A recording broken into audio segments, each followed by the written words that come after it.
नमस्कार, स्वागत है आपका अपने YouTube चैनल विजार्ड एकेडमी में। आज एक बार पुनः आपके सामने उपस्थित हुए हैं प्रतिशत का भाग 13 लेकर, जिसमें हम आपको पढ़ाएंगे आय और व्यय पर आधारित प्रश्न।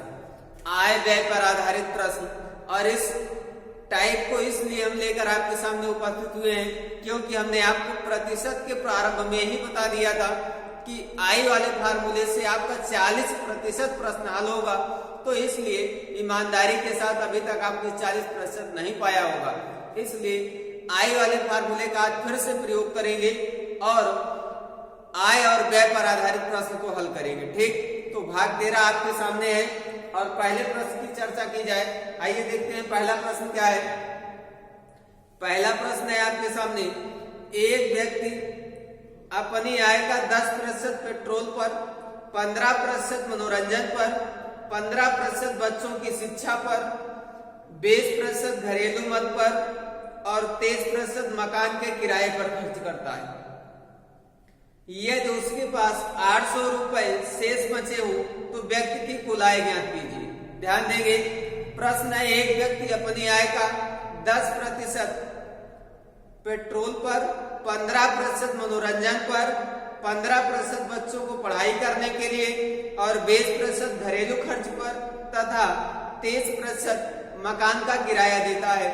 तो ज्ञात करना है यदि 800 रुपए अभी भी बच रहे हैं उसके पास तो व्यक्ति की कुल आय कितनी है, यह ज्ञात करना है। ठीक, तो ध्यान देंगे पहला प्रश्न और इसका हल देखते हैं। क्वेश्चन नंबर 1 का हल देखा जाए। अब ध्यान देंगे, किसी भी व्यक्ति की जो कुल आय होती है, कुल आय वो अपने आप में 100% होती है। किसी भी व्यक्ति की कुल आय अपने आप में 100% होती है।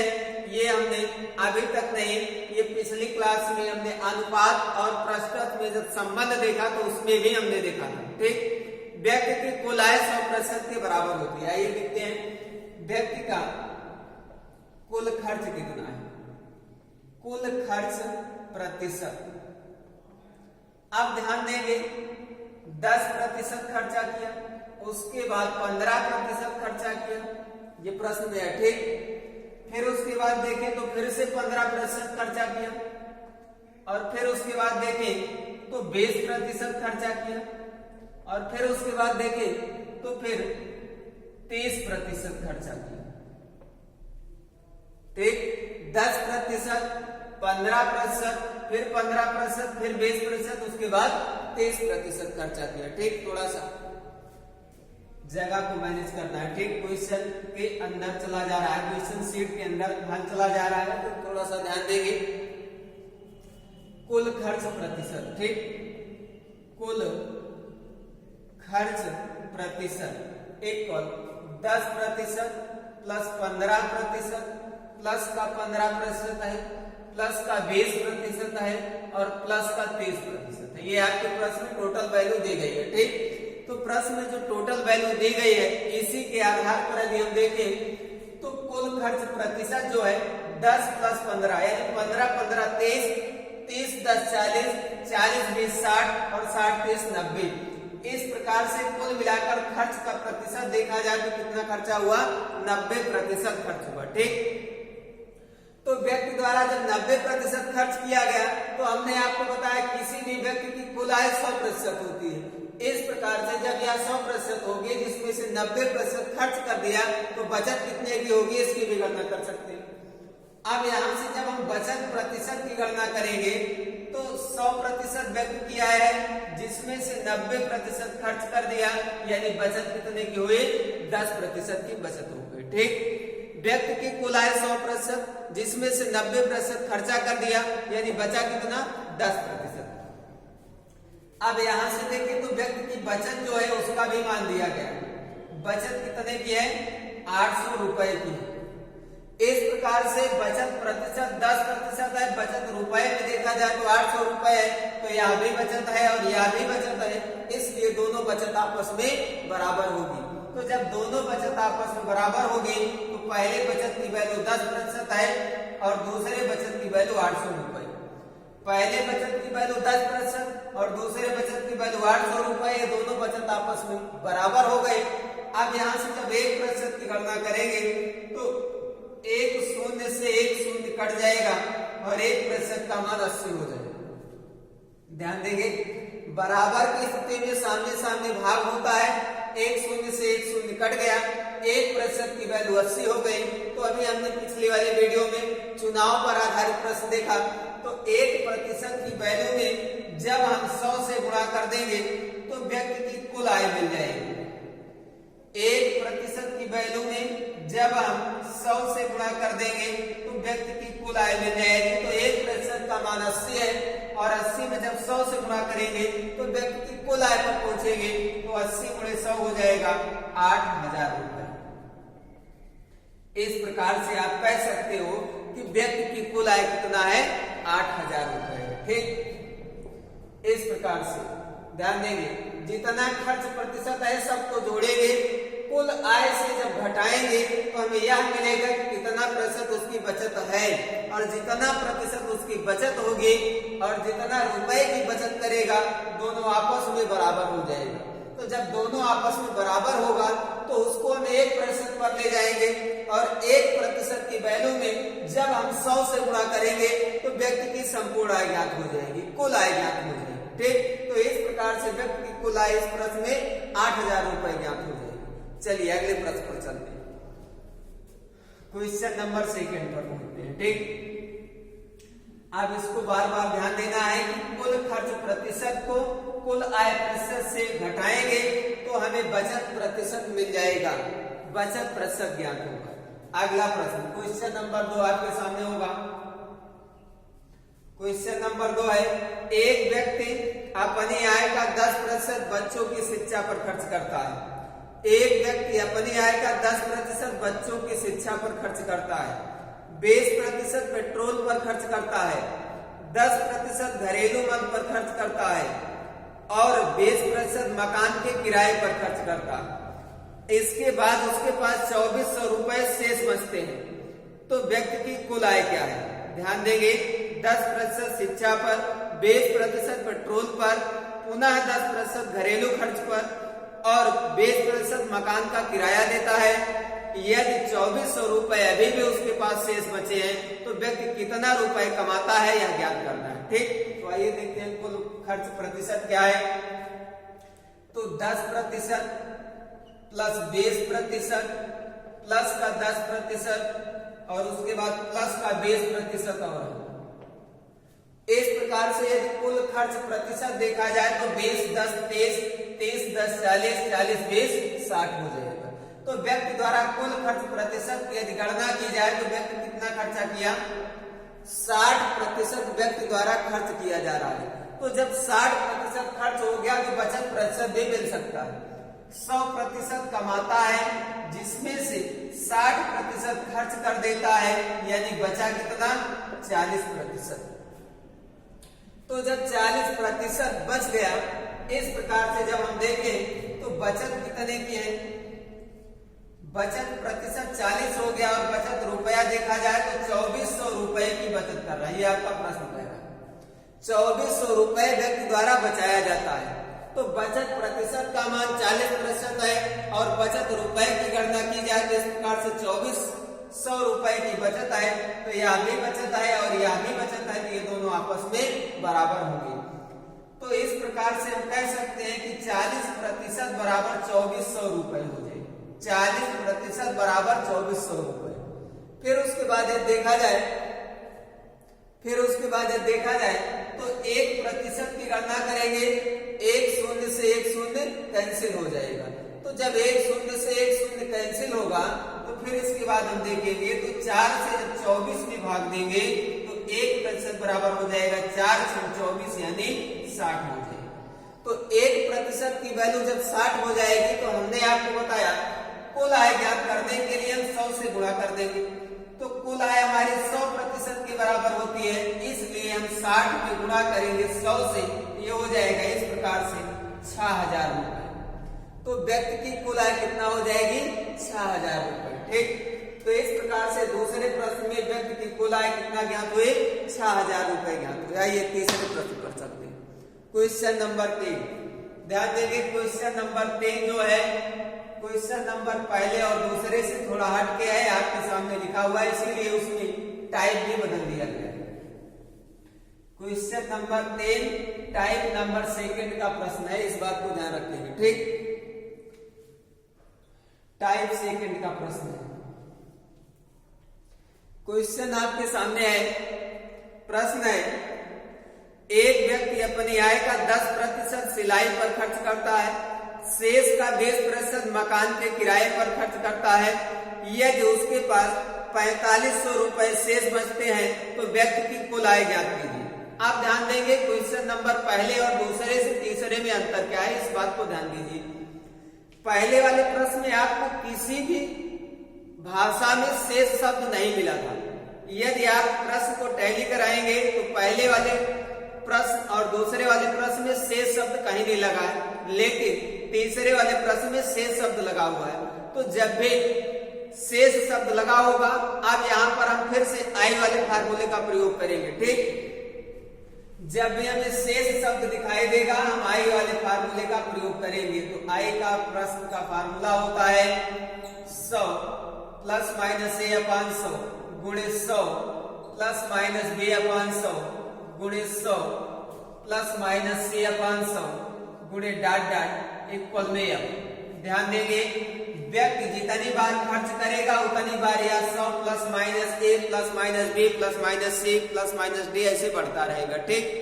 व्यक्ति जितनी बार खर्चा करेगा उतनी बार हम इसका प्रयोग करेंगे a b c d का। तो अब यहाँ पर ध्यान देंगे, जब भी व्यक्ति खर्च करेगा तो खर्च करने पर आप खुद अपने कॉमन सेंस से समझेंगे कि उसकी आय को कम किया जा रहा है। जब व्यक्ति अपना पैसा खर्चा करेगा तो पैसा कम होगा, बढ़ेगा नहीं। तो जब पैसा बढ़ेगा नहीं तो हमेशा हम इस टाइप के प्रश्न में माइनस का प्रयोग करेंगे, प्लस का प्रयोग नहीं करेंगे, ठीक। तो जब हमेशा खर्च होगा तो माइनस का प्रयोग होगा। इस प्रकार से हम इस टाइप के प्रश्न में हमेशा माइनस का प्रयोग करेंगे, पहली कंडीशन। दूसरी कंडीशन, अब यहाँ पर आपको एक आई दिखाई दे रहा है और एक एफ दिखाई दे रहा है। अब कौन किसको प्रदर्शित करेगा इसको भी ध्यान दीजिए, ठीक। आय हमारी जो होगी व्यक्ति की आय का काम करेगा, इनकम का, और एफ जो होगा व्यक्ति की बचत का काम करेगा। आय व्यक्ति की आय की गणना करेगा और एफ व्यक्ति के बचत की गणना करेगा। तो ध्यान देंगे, तो पहला जो तीसरा वाला प्रश्न है इसमें व्यक्ति की आय ज्ञात करना है। तो व्यक्ति की जब आय ज्ञात करना है यानी किसकी वैल्यू ज्ञात करना है, आय यानी आय की वैल्यू ज्ञात करना है। तो जब आय की वैल्यू ज्ञात करना है तो बचत यानी एफ की वैल्यू प्रश्न में दी गई है 4500 रुपए शेष बचते हैं। इस प्रकार से जब इस प्रश्न को हल करेंगे तो ये हो जाएगा आय इंटू सबसे पहले कितना खर्चा किया 10%, तो ये हो जाएगा 100 माइनस 10 बटे में 100।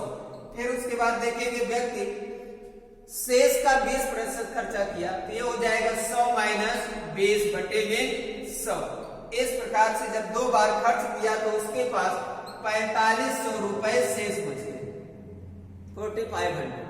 4500 रुपए जब शेष बच गए तो आइए देखिए इसको कैलकुलेट करने के बाद आय की वैल्यू क्या ज्ञात होगी, आय की वैल्यू क्या ज्ञात होगी, ठीक।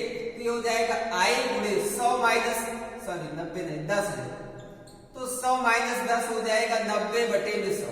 यहाँ थोड़ा सा मिस्टेक हो गया था, इसको ध्यान देंगे, ठीक। 10% खर्चा किया तो 100 माइनस 10 90 हो जाएगा, गुणे 100 माइनस 20 80 हो जाएगा बटे में 100 इक्वल में 4500 रुपए उसके पास बच गए। अब यहां से ध्यान देंगे 90 में एक जीरो है, 80 में एक जीरो है, तो एक एक 2 जीरो से 100 तो चला जाएगा काम से। अब उसके बाद फिर से ध्यान देंगे तो आई गुणे 9 गुणे 8 बचा हुआ है, ऊपर 9 गुणे 8 और नीचे बचा हुआ है बटे में 100 इक्वल में 4500 रुपए, ठीक। ध्यान देंगे ऊपर 9 गुणा में 8 बचा हुआ है, नीचे 100 बचा हुआ है, इक्वल में 4500। तो ध्यान देंगे जब भी ट्रांसपोजिशन होता है, पक्षांतर होता है, तो गुणा वाला जो भी संख्या होगी पक्षांतर करने पर उल्टा हो जाती है। गुणा के संबंध में ट्रांसपोजिशन होता है तो संख्या पलट जाती है, पक्षांतर करने पर पलट जाती है गुणा के संबंध में, ठीक। तो हो जाएगा आई इक्वल 4500 तो अपने स्थान पर रहेगा, लेकिन 9 गुणे 8 बटे में 100 जब उधर जाएगा तो उल्टा होगा, यानी 100 ऊपर पहुंच जाएगा और 9 गुणा में 8 नीचे हो जाएगा। ठीक, अब यहां से जब हम हल करेंगे तो 9 पचे 45 हो जाएगा, यानी 500 बन जाएगा। अब जब यह 500 बन जाएगा तो 500 गुणे 100 करेंगे तो ये हो जाएगा 500 और 100 से गुणा करेंगे 2 जीरो और बढ़ेगा, बटे में 8 हो जाएगा, भाग दे दिया जाए। ठीक, 8 से जब हम इसमें भाग देंगे तो ये भाग हो जाएगा 8 संग 48, 48 2 50, ये बनेगा 20। तो जब ये 20 बनेगा तो 8 गुना के 16, 16 4 20, ये होगा 40। और जब यह 40 बन जाएगा तो 8 से भाग देने पर 8 पंचे 40 होगा। इस प्रकार से व्यक्ति की कुल आय इस सूत्र के माध्यम से 6250 रुपए प्राप्त होगी। ठीक, इस सूत्र के माध्यम से व्यक्ति की कुल आय 6250 रुपए प्राप्त होगी जब हम 50,000 में 8 से भाग देंगे। ठीक, तो अब बात बार प्रश्न में इस मेथड को ध्यान रखेंगे। आय वाले फार्मूले में व्यक्ति की आय व्यय पर आधारित प्रश्न होगा तो आय व्यक्ति की आय होगी और यह व्यक्ति के बचत का काम करेगा। चलिए अगले प्रश्न पर चलते हैं। अगला प्रश्न क्वेश्चन नंबर 4 होगा। ठीक, क्वेश्चन नंबर 4, क्वेश्चन थोड़ा ध्यान से देखेंगे। ठीक, क्वेश्चन आपके सामने है, प्रश्न की भाषा है, एक व्यक्ति अपनी आय का 40% घरेलू मद पर खर्च करता है, शेष का 20% मकान के किराए पर खर्च करता है और शेष का 10% बच्चों की शिक्षा पर खर्च करता है। यदि 2160 रुपए शेष बचे हो तो व्यक्ति की कुल आय क्या है? पहले 40% खर्चा किया, फिर जो बचा उसका यानी शेष का 20% मकान के किराए पर खर्चा किया, फिर जो शेष बचा उसका 10% बच्चों की शिक्षा पर खर्चा किया और इसके बाद यदि उसके बाद 2160 यानी 2160 रुपए शेष बचे हो तो व्यक्ति की कुल आय क्या है? तो कुल आय यानी आय की गणना करना है, क्योंकि आय जो है आय का काम कर रहा है, आय की गणना करना है और ये आपका वैल्यू दी जाती है। ठीक, तो आय इंटू व्यक्ति पहले कितना खर्चा किया 40, ये हो जाएगा 100 माइनस 40 बटे में 100। फिर उसके बाद व्यक्ति द्वारा 20 खर्चा किया गया तो 100 माइनस 20 बटे में 100। फिर उसके बाद व्यक्ति द्वारा 10% खर्चा किया गया तो 100 माइनस 10 बटे में 100 इक्वल में व्यक्ति कुछ बचाया भी है, बचा कितना 2160। ठीक, तो 2160 रुपए व्यक्ति का शेष बच गया। अब ध्यान देंगे आय इंटू 100 माइनस 40 60 बटे में 100, 100 माइनस 20 80 बटे में 100, 100 माइनस 10 90 बटे में 100 इक्वल में 2160 रुपए बच गया उसके पास। ठीक, चलिए 60 में 1 जीरो, 80 में 1 जीरो, 90 में 1 जीरो, इस प्रकार से 3 जीरो हमें प्राप्त हुआ और इस 3 जीरो से हमारा 3 जीरो और कैंसिल हो जाएगा, ऊपर का 3 जीरो नीचे का 3 जीरो गायब हो गया। ठीक, चलिए गुणा कर देंगे। आय इंटू ऊपर बचा हुआ 6 गुणे 8 गुणे 9, तो 6 और 8 का गुणा कर लेते हैं, 48 गुणा में 9। नीचे हमारा 100 गुणे 10 यानी 100 दामा 1000 इक्वल में 2160, 2160। अब फिर से ध्यान देंगे, जब हम इसको पक्षांतर करेंगे तो यह पलट जाएगा क्योंकि इधर गुणा में है। तो सबसे पहले ध्यान देंगे, काट लिया जाए यहीं पर, 48 भी 2 से कटेगा, 1000 भी 2 से कटेगा, तो 1000 को जब 2 से काटेंगे तो ये 500 में बदल जाएगा और 48 को जब 2 से काटेंगे तो ये 24 में बदल जाएगा। इस प्रकार से आय को आप पक्षांतर कर देते हैं। 24 गुणा में 9 ऊपर है उधर जाएगा नीचे होगा, 500 इधर नीचे है उधर जाएगा ऊपर होगा, तो ये हो जाएगा 2160 गुणे इधर से उधर जा रहा है तो 500 नीचे था ऊपर हो जाएगा।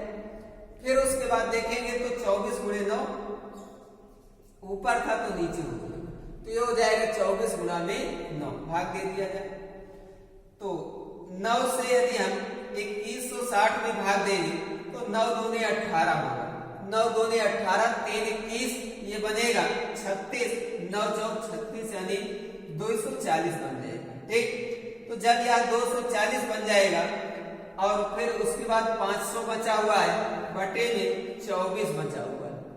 तो बटे में जब 24 बचा हुआ है, फिर से एक बार हम भाग देंगे तो 24 दामा 240, 24 दामा 240 होगा। तो जब ये 10 बार आ जाएगा तो 500 गुणे 10, 500 गुणे 10 यानी 5000 में बदल जाएगा। तो इस प्रकार से व्यक्ति की कुल आय जो है वो 5000 रुपए हो जाएगी। व्यक्ति की कुल आय 5000 रुपए हो जाएगी। ठीक, तो उम्मीद है बात समझ में आई होगी। अगले प्रश्न पर चलते हैं। क्वेश्चन नंबर 5 होगा आपके सामने, ध्यान देंगे। क्वेश्चन नंबर 5 प्रश्न आपके सामने है। इस बार ना तो व्यक्ति की भाषा में प्रतिशत दिया गया है और ना ही यह दिया गया है कि शेष का। ठीक, तो ध्यान देंगे। क्वेश्चन नंबर 5 आपके सामने है। फार्मूला यही होगा लेकिन थोड़ा सा डिफरेंस होगा। पहले भाषा को पढ़ा जाए। क्वेश्चन है, एक व्यक्ति अपनी आय का 2/5 भाग पेट्रोल पर खर्च करता है, शेष का 1/3 भाग मकान के किराए पर खर्च करता है। इसके बाद उसके पास 1200 रुपए शेष बचते हैं। तो व्यक्ति की कुल आय ज्ञात कीजिए। संपूर्ण आय का 2/5 भाग पेट्रोल पर, शेष का 1/3 भाग मकान के किराए पर और उसके पास 1200 शेष बचता है। तो व्यक्ति की कुल आय क्या है यह ज्ञात करना है। ध्यान दीजिए, जब प्रतिशत के स्थान पर भाग दे दिया जाए, जब प्रश्न में प्रतिशत के स्थान पर भाग दे दिया जाए तो हम इसकी गणना 1 + -a into 1 + -b into 1 + -c से प्रश्न को हल किया जाता है। ABC फिर हमारा वही काम होगा। वहां पर ABC प्रतिशत का काम करते थे, यहाँ पर ABC भाग का काम करेंगे। कितना भाग खर्चा हो रहा है तो ध्यान देंगे। आय हमारी आय होगी या बचत होगी। A, B और C पिछले वाले प्रश्न में प्रतिशत का काम कर रहे थे और इस वाले प्रश्न में हम देखेंगे तो भाग का काम करेंगे। कितना भाग कहाँ खर्चा हो रहा है, ये ABC की वैल्यू होगी। ठीक, तो ध्यान देंगे। तो प्रश्न कह रहा है कि व्यक्ति की आय ज्ञात करना है, यानी आय की वैल्यू ज्ञात करना है। 1 माइनस खर्च होगा तो सदैव माइनस का प्रयोग, 2/5 इंटू 1 - 1/3 इक्वल में 1200। बात ध्यान से समझेंगे। पहले 2/5 भाग खर्चा किया, A की वैल्यू हो गई। फिर 1/3 भाग खर्चा किया, B की वैल्यू हो गई। इक्वल में 1200 रुपए बचाया तो F की वैल्यू हो गई। चलिए अब इसको हल करते हैं। I इंटू 5 × 5 5 - 2 3 बटे में 5। फिर ये हो जाएगा 10 × 10 3 - 1 2 बटे में 3। 5 × 5 - 2 3 बटे में 5। 10 × 10 - 1 2 बटे में 3 इक्वल में 1200। ठीक, इक्वल में 1200। अब ध्यान देंगे, ऊपर और नीचे कुछ कट रहा है तो काट दिया जाएगा। इस प्रकार से जब ध्यान से देखेंगे तो ऊपर 3 और नीचे 3 कैंसिल हो जाएंगे। ऊपर नीचे दोनों जगह 3 है, गुणा की स्थिति में ऊपर नीचे भाग होता है तो 3 से 3 कैंसिल हो जाएगा। अब उसके बाद देखेंगे तो I × 2/5 इक्वल 1200। I × 2/5 बचा हुआ इक्वल में 1200। तो अभी आप पिछले प्रश्न से लगातार देखते चले आ रहे हैं, जब गुणा से संबंधित होता है और इसका पक्षांतर किया जाता है तो यह पलट जाता है। गुणा से संबंधित होगा और पक्षांतर किया जाएगा तो पलट जाएगा, यानी 1200 गुणे 2/5 जब उधर जाएगा तो 5/2 उल्टा होगा। तो जब यह 5/2 में बदल जाएगा तो 2 नीचे है और 1200 ऊपर है तो भाग्य हो जाएगा। 2 × 12 केवल 12 विभाजित हुआ, 2 × 12 2 शून्य बचा हुआ तो 600 गुणे 5 6 पंचे 30। तो 30 ये हो गया 6 पंचे 30 और 600 का 2 शून्य अलग से बचा हुआ है। इस प्रकार से इस प्रश्न का उत्तर 3000 प्राप्त होगा। तो व्यक्ति की कुल आय कितना हो जाएगी, 3000 रुपए। ठीक, तो ध्यान देंगे प्रश्न की भाषा पर ध्यान देंगे। यदि प्रश्न में शेष शब्द नहीं लगा हुआ है तो सबको जोड़ लेंगे। यदि प्रश्न में शेष शब्द लगा हुआ है तो 100 ± a ± b से हल करेंगे। यदि प्रश्न में प्रतिशत के स्थान पर भाग दे दिया गया 1/2 भाग, 4/5 भाग, 6/7 भाग, तो हम 100 ± के स्थान पर 1 ± b 1 ± c ऐसे प्रयोग करेंगे। ठीक, तो प्रश्न में 3 टाइप के आपको इस वीडियो में देखने को मिले। तीनों टाइप को आप ध्यान से समझेंगे, उसमें डिफरेंस समझ लेंगे, तब आपको प्रश्न हल हो जाएगा। ठीक, जब शेष शब्द नहीं लगा होगा तो सबको जोड़कर 100 से घटाना है, शेष शब्द लगा होगा तो 100 plus minus A, 100 plus minus B, 100 plus minus C से हल करना है। और शेष के साथ साथ प्रतिशत के स्थान पर भाग दे दिया जाए तो भाग दे दिया गया होगा तो 1 plus minus A, 1 plus minus B, 1 plus minus C से हल करेंगे। ठीक, तो आज की क्लास यहीं तक। अगले वीडियो में फिर आपको मिलेंगे ऐसे ही धमाकेदार मेथड का प्रयोग करते हुए। तब तक वीडियो को लाइक, शेयर और सब्सक्राइब जरूर कीजिए। धन्यवाद।